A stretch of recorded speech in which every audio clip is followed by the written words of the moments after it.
Hey, everybody. Fisher coming at you. For once, I'm not doing this in the middle of the night. I actually planned ahead a little bit. It's only 4 o'clock in the afternoon, but I do have my tea, just in case. So good, wetting your whistle. All right, so today we're going to read To Kill a Mockingbird, chapter number 28. You see that there? It's right there, 28. Okay, so what happens in 28 is the play that Scout's going to be a part of. She's going to play that ham we talked about in the last chapter. She's going to be doing the play, and then she's going to have to walk home after the play, and she's going to walk home with Jem. And that's when the climax of the entire book is going to take place. That's going to be really, truly exciting. So I hope you're on the edge of your seat, just ready, because it's going to be hotter than a piece of haggis. All right? All right, here we go. I'm not going to do that the whole time. So I'm going to read most of this because it is the climax, and there's some excellent writing here. And in the very end, I'll stop and I will point out the main theme for this chapter, and I'll ask you the question as usual. So if you're one of those lazy people or one of those people who just doesn't like basking in my beauty for some reason, you're jealous of all this that's going on right here. I mean, this is a lot to take. I understand for some of you other people out there, but you can just skip to the end of the video if you want. But you will be so much more enriched if you stick with me, because I'm just that amazing. Okay, here we go. Chapter 28. The weather was unusually warm for the last day of October. So it's Halloween, remember? Spooky.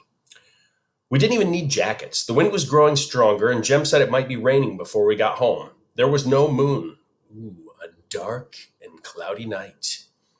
The streetlight on the corner cast sharp shadows on the Radley house. I heard Jem laugh softly. Bet nobody's bothering them tonight, he said. Jem was carrying my ham costume, rather awkwardly, as it was too hard to hold. I thought it gallant of him to do so.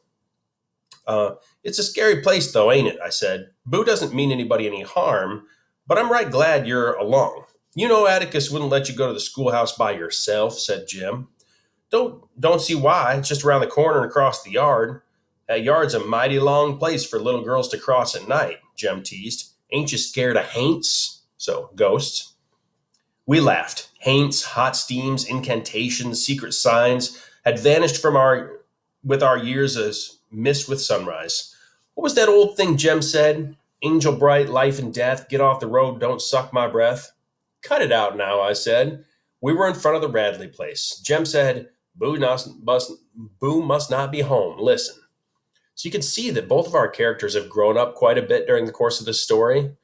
And, they're not believing in childish fantasies. They don't believe the horrific tales about Boo Radley anymore. They just know that he's just a regular shut-in dude, and they decided to leave him alone. Scout established that like 3 chapters ago, that she's like, God, that's embarrassing. I can't believe I used to do that as a kid. We used to bug that poor guy. Just wanted to be left alone in peace.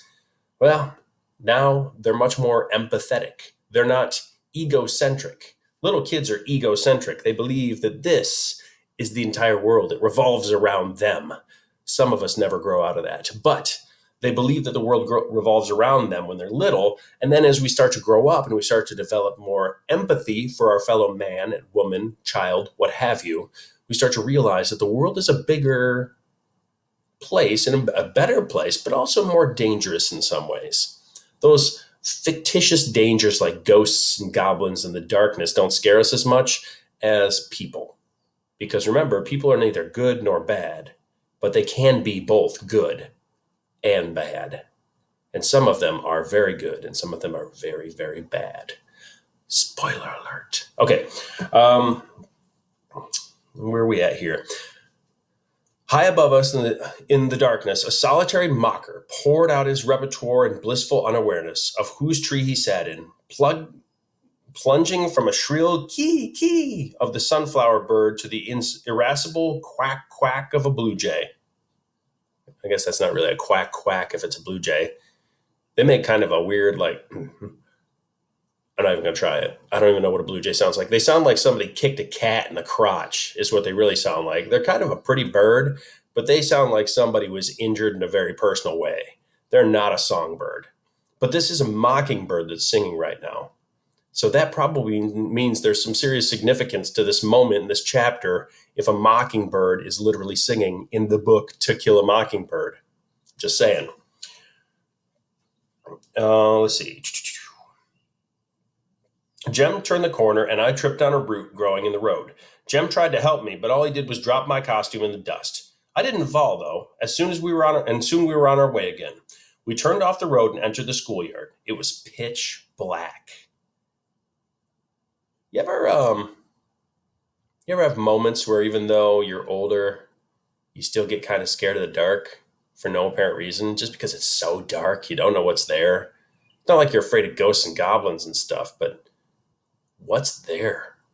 Like, it's not the ghosts that are scary, it's the unknown. It's a fear of the unknown that really gets to us. So it is pitch black on a moonless night, and these two kids are walking across this vacant, empty schoolyard together. It's like the perfect opportunity for bad things to happen. But will they? Let's find out. How do you know where we're at, Jem? I asked when we had gone a few steps. I can tell we're under the big oak because we're passing through a cool spot. Careful now, don't fall again. We'd slowed to a cautious gait and were feeling our way forward so as not to bump into the tree. The tree was a single and ancient oak. Two children could not reach around its trunk and touch hands. It was far away from teachers, their spies, and curious neighbors. It was near the Radley lot, but the Radleys were not curious. A small patch of earth beneath its branches was packed hard from many fights and furtive craps games. The lights in the high school auditorium were blazing in the distance, but they blinded us, if anything. Don't look ahead, Scout, Jem said. Look at the ground and you won't fall. You should have brought a flashlight, Jem. Didn't know it was this dark. Didn't look like it'd be this dark earlier in the evening. So cloudy, that's why. It'll hold off a while, though. Someone leapt at us. God almighty, Jem yelled. I don't think we yell that often enough. That's a really good, it's a bit of blasphemy, so maybe you shouldn't yell it, but it just seems fun to yell that. God almighty. I don't know. Maybe I'm easily entertained by stupid things. Okay. A circle of light burst in our faces, and Cecil Jacobs jumped in glee behind it. Ha! Gotcha, he shrieked. Thought you'd be coming along this way. What are you doing way out here by yourself, boy? Ain't you scared of Boo Radley? Cecil had ridden safely to the auditorium with his parents, hadn't seen us, and then ventured down this far because he knew good and well we'd be coming along. He thought Mr. Finch would be with us, though. Shucks, ain't much but around the corner, said Jem. Who's scared to go around the corner? We had to admit that Cecil had gotten us pretty good, though. He had given us a fright, and he could tell it all over the schoolhouse. That was his privilege. Say, I said, ain't you a cow tonight? Where's your costume?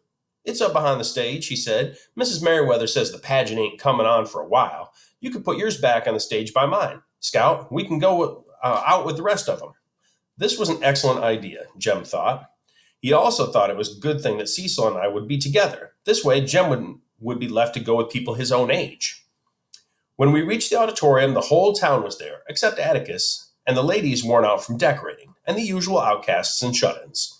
So, usual outcasts would be the Yules, and the usual shut-ins would be the Radleys, and the ladies worn out would be Alexandra and Atticus. They're the only people in town that didn't come to this.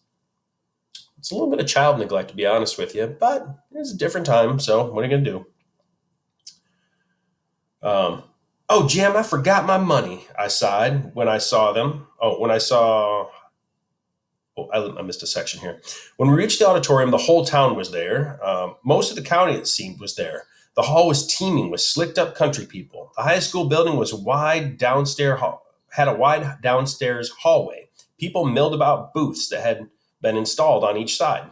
Oh, Jem, I forgot my money, I sighed when I saw them. Atticus didn't, Jem said. Here's 30 cents. You can do 6 things. See you later on. Okay, I said, quite content with my 30 cents. And Cecil, I went with Cecil down the front of the auditorium, through the door on one side of the backstage. I got rid of my ham costume and departed in a hurry, for Mrs. Merriweather was standing at the lectern in front of the first row of seats making last-minute frenzied changes to the script. How much money you got? I asked Cecil. Cecil had 30 cents too, which made us even. We squandered our first nickel on the House of Horrors, which scared us not at all. We entered the black 7th grade room and were led around by a temporary ghoul in residence and were made to touch several objects alleged to be component parts of the human being. Here's his eyes, we were told when he touched two peeled grapes on a saucer. Here's his heart, which felt like raw liver. These are his innards. Our hands were thrust into a plate of cold spaghetti. Cecil and I visited several booths. We each bought a sack of Mrs. Judge Taylor's homemade divinity. I wanted to bob for apples, but Cecil said it wasn't sanitary.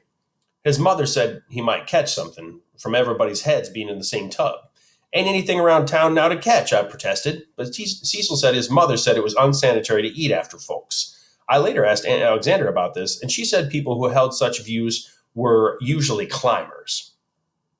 We were about to purchase a blob of taffy when Mrs. Merriweather's runners appeared and told us to go backstage. It was time to get ready.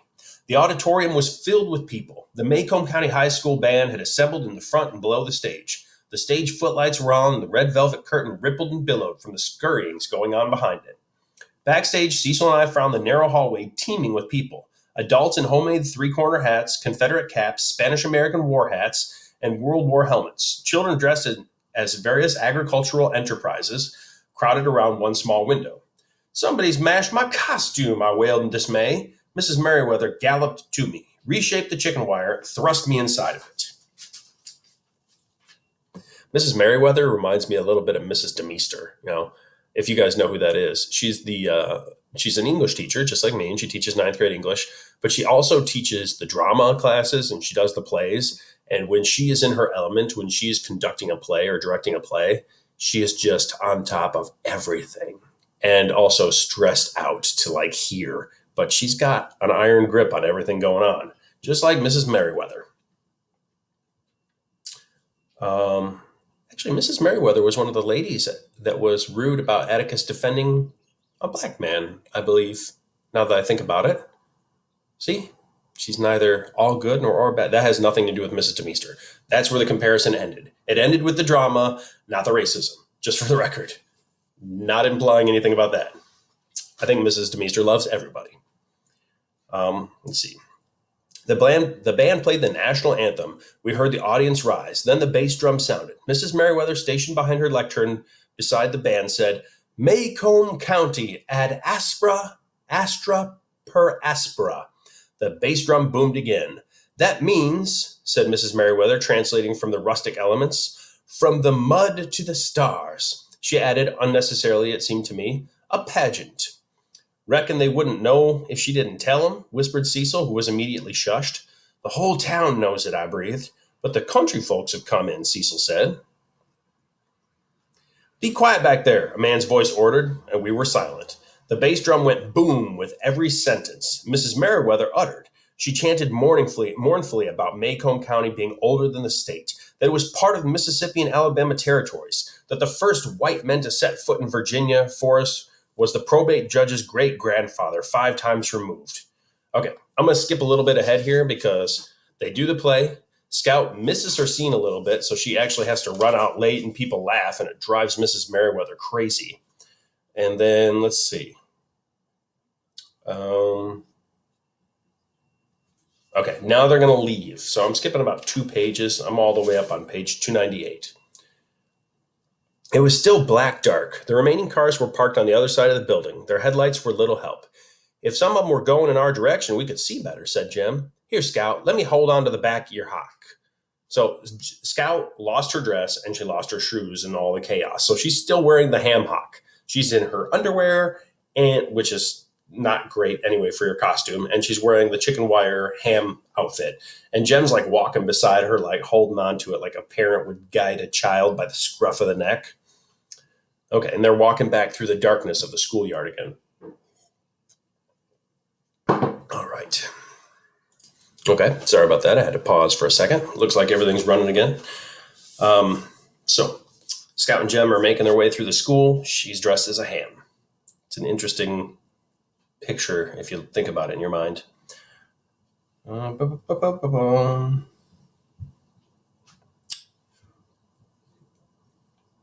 Jem hadn't started like that. Oh, wait. You can go get... Jem hadn't started like that in a long time. I wonder what he was thinking. He'd tell me when he wanted to, probably, when we got home. I felt his fingers pressing on the top of my costume. Too hard, it seemed. I shook my head. Jem, you don't have to. Hush a minute, Scout, he said, pinching me. We walked along silently. Minute's up, I said. What you think about? I turned to look at him, but his outline was barely visible. Thought I heard something, he said. Stop a minute. We stopped. Hear anything? He asked. No. We'd not gone 5 paces more before he stopped me again. Jem, are you trying to scare me? You know I'm too old. Be quiet, he said. And I knew he was not joking. The night was still. I could hear his breath coming easily beside me. Occasionally there was a sudden breeze that hit my bare legs, but it was all that remained of the promised windy night. This was the stillness before a thunderstorm. We listened. Heard an old dog just then, I said. It's not that, Jem answered. I hear it when we're walking along, but when we stop, I don't hear it. You hear my costume rustling. Oh, it's your Halloween gotcha. I said more to convince myself than Jem, for sure enough, as we began walking, I heard what he was talking about, and it was not my costume.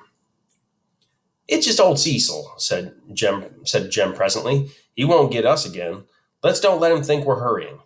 We slowed to a crawl. I asked Jem how Cecil could follow us in the dark. Looked to me like he'd bump into us from behind. I can see you, Scout, Jem said. How? I can't see you. Your fat streaks are showing.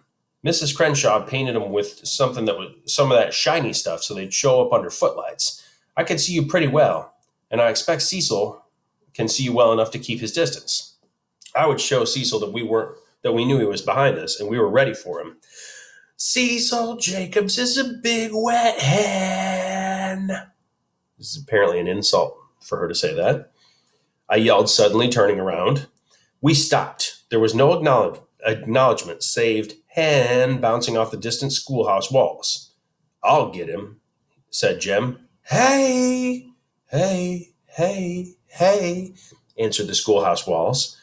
It was unlike Cecil to hold out for so long. Once he pulled a joke, he'd repeated it. He'd repeat it time and again. He should have leapt already. Jem signaled for me to stop again. He said softly, Scout, can you take that thing off? I think so, but I ain't got anything on underneath it. So this moment right here where they think that they're being followed, and so they get kind of cautious, it actually reminds me of a moment in my life. When I was a junior in high school, between junior and senior year, I went to Germany, and I stayed with an exchange student that I had, my buddy Holger. I stayed there for a whole month, and it was like the best time of my life. But I remember one night we had gone out, and we were coming back, and he had recently, I think we were in Dusseldorf, which is a great city, and it has a really low crime rate. But his friend Lexi had just been jumped by a street gang like 2 weeks ago. And so Holger was a little on edge about it because it ended up putting him in the hospital. And so when we were walking back that night to the apartment, he said, all right, don't do anything, but I think that there's a group of guys following us. And he's like, don't even look back. And so I kind of glanced over my shoulder and I saw like 5 dudes walking kind of like close behind us. And it was an empty street and it was the middle of the night. So it was a little creepy. And so he's like, don't do anything, okay? Just like Jem, he's very calm and cool and collected. Now, unlike Jem, I was more like Scout. I turned around and looked at the guys and I went, ah! And then I turned and I ran away as fast as I could. And then Holger was running beside me, swearing at me like, stupid American, what's wrong with you?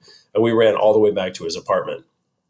And who knows? That might not have been a street gang. It probably wasn't. It was probably just 5 guys stumbling home from the bar or something. But it was just like, it was nighttime. It was dark. You know, knowing that Lexi had gotten jumped a week earlier or 2 weeks earlier, it all just came together. And I was just like, nope, I'm out of here. If they're going to beat me up, they're going to beat me up while I'm running as fast as I can. So I feel like I'm more of the Scout in this scenario. Back to the story.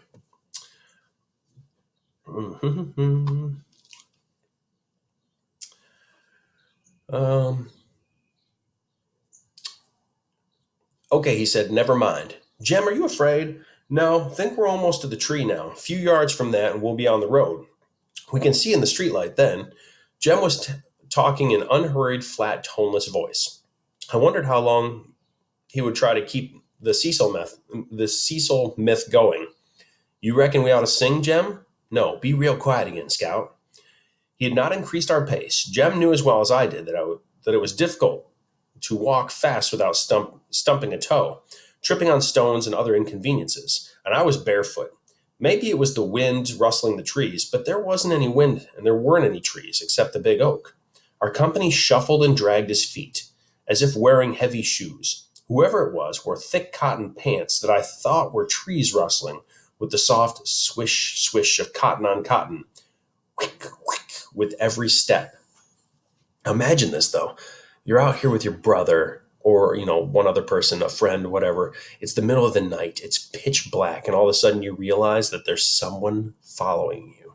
And they don't answer you when you call them. So it's probably not one of your friends. They just keep on stopping when you stop. And they keep walking when you walk. That's about the most terrifying thing ever.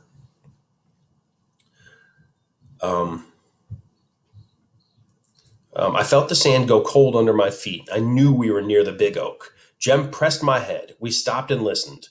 Shufflefoot had not stopped this time with us. His trousers swished softly and steadily. Then they stopped. He was running, rushing towards us and it was no child's steps. Run, Scout, run, run, Jem screamed. I took off one giant step and found myself reeling, my arms useless in the dark. I could not keep my balance. Jem, help me, Jem! Something crushed the chicken wire around me. Metal ripped on metal, and I fell to the ground and rolled as far as I could, floundering to escape my wire prison. From somewhere nearby came scuffling, kicking sounds of shoes and flesh scraping dirt and roots. Someone rolled against me, and I felt Jem. He was up like lightning and pulling me with him. But though my head and shoulders were free, I was so entangled that we couldn't get very far. We were nearly to the road when I felt Jem's hand leave me, felt him jerked backwards to the ground. More scuffing, and there came a dull crunching sound, and Jem screamed. I ran in the direction of Jem's scream and sank into the flabby male stomach. Its owner said, "Oof," and tried to catch my arms, but they were tightly pinned. His stomach was soft, but his arms were like steel.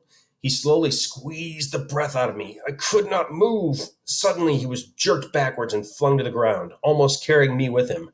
I thought, Jem's up.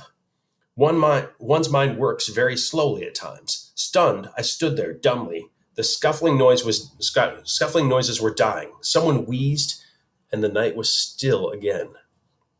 Still, but for a man breathing heavily and staggering. I thought he went to the tree to lean against it.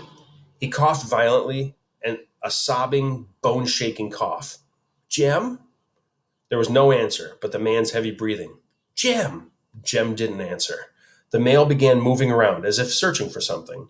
I heard him groan and pull something heavy along the ground. It was slowly coming to me that there were now 4 people under the tree. Atticus?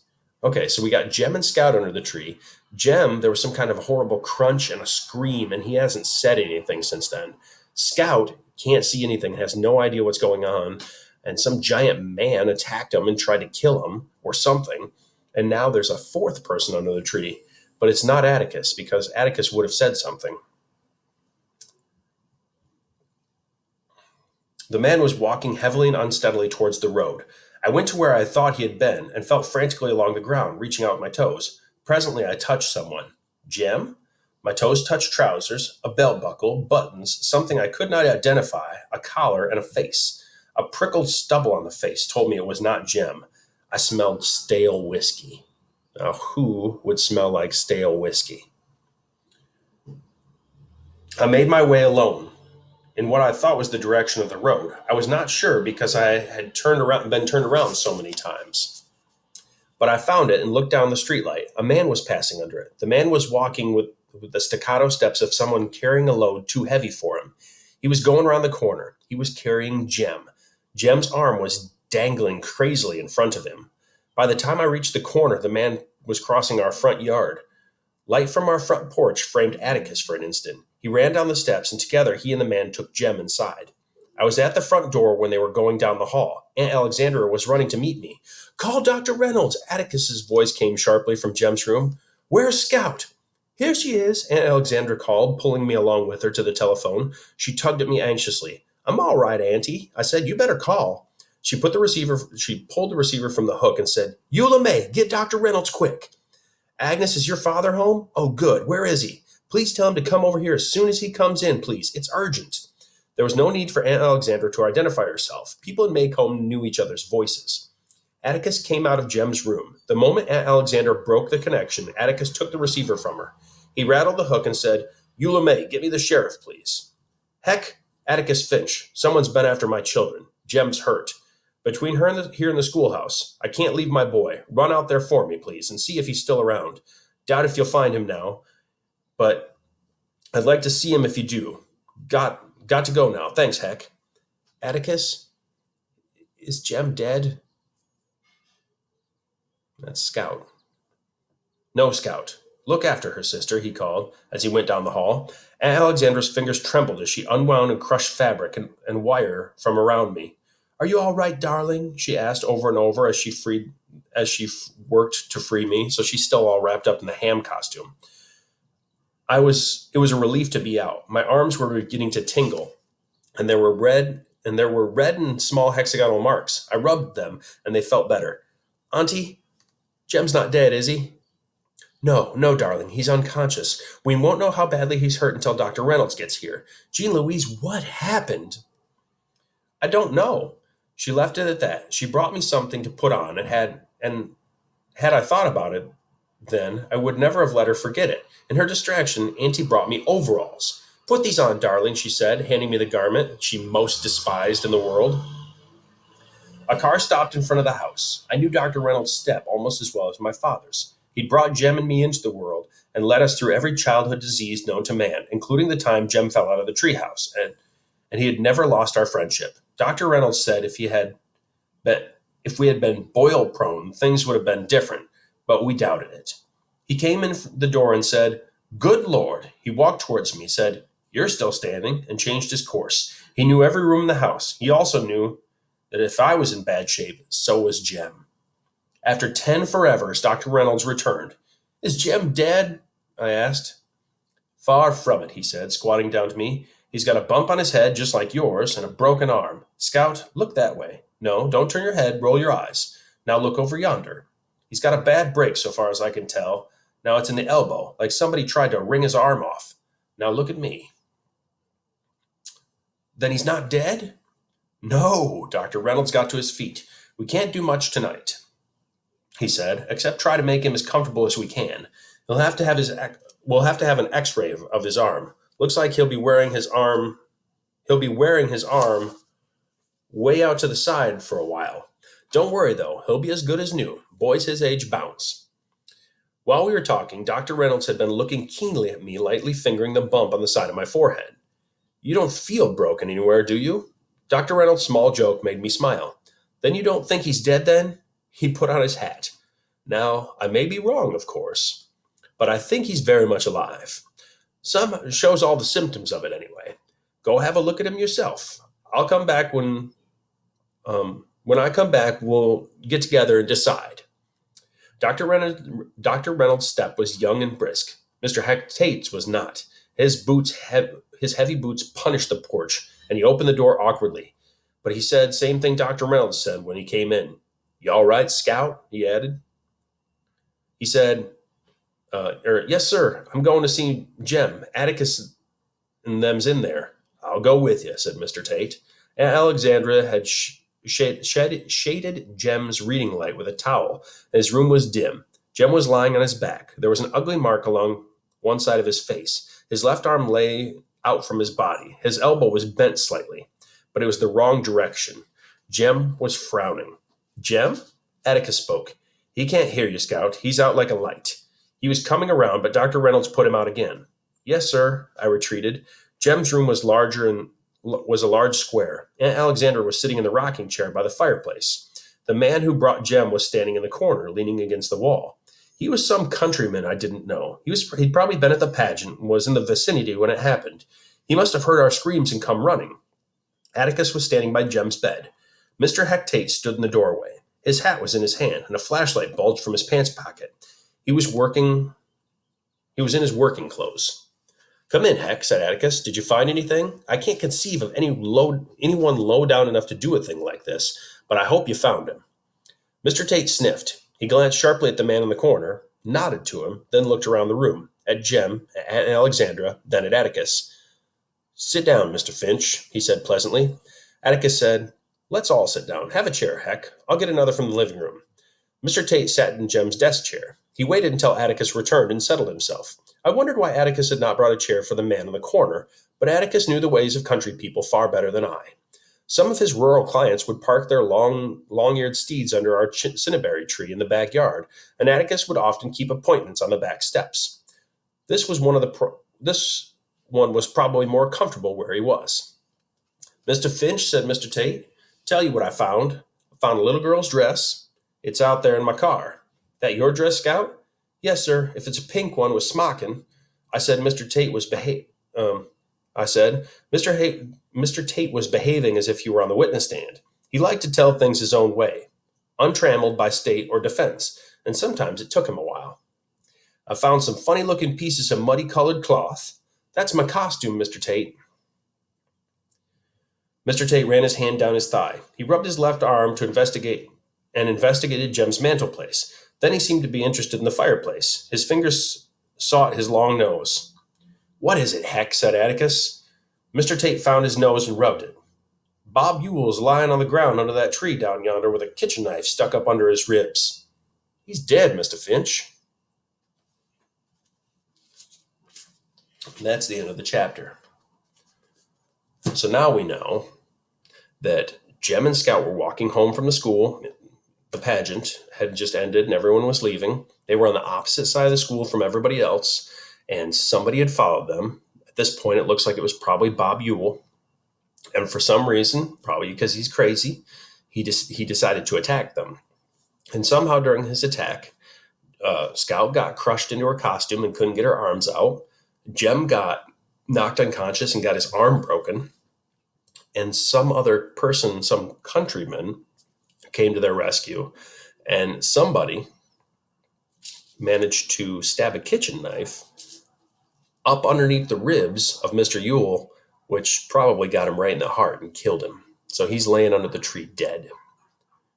Now, we're not sure if it was Jem that did it or if it was the countryman. Probably wasn't Scout. But if we look at the order of events, Jem screamed and fell down. And then there was a rustling around, and then there was only one person. So it's probably the countryman that killed Bob Ewell. But we're still not sure who it is. So my question for you related to this chapter, and this video is plenty long now. My question is stepping up. That's the theme here. Have you ever stepped up? Have you ever stepped up to defend someone, stepped up to defend something, or stepped up to do the right thing in a difficult situation? Like if somebody was being bullied or picked on or whatever, or somebody was saying something or doing something inappropriate. Have you ever been the one to stand up and say, that's not right? Because that's what the countryman did. He was a hero. He stepped up and he protected those children. It actually reminds me of like hero teachers dying in school shootings or hero kids dying in school shootings to protect people. It makes me think about, there was a story recently where a guy was trying to abduct a child, and there was a state championship wrestler who managed to get the guy and pin him to the ground until the police got there and saved the kid's life. Those are people who stepped up. It was their moment, and it may have cost some of them their lives, but they died heroes. And it's not easy. Sometimes people die, and sometimes they just sacrifice their standing with friends or whatever. But my question is, have you ever been the one to step up? And what was the scenario? And if you've not ever been the one to step up, that's okay. Maybe you haven't had the situation arise yet. My question is this then to you. Tell me about a situation that you've seen where somebody had to step up and be the hero, if you will. Now, it doesn't have to be like full-on hero, like run into a burning house and save a baby or anything. It could be something small. But tell me about it, all right? That's all I got for you.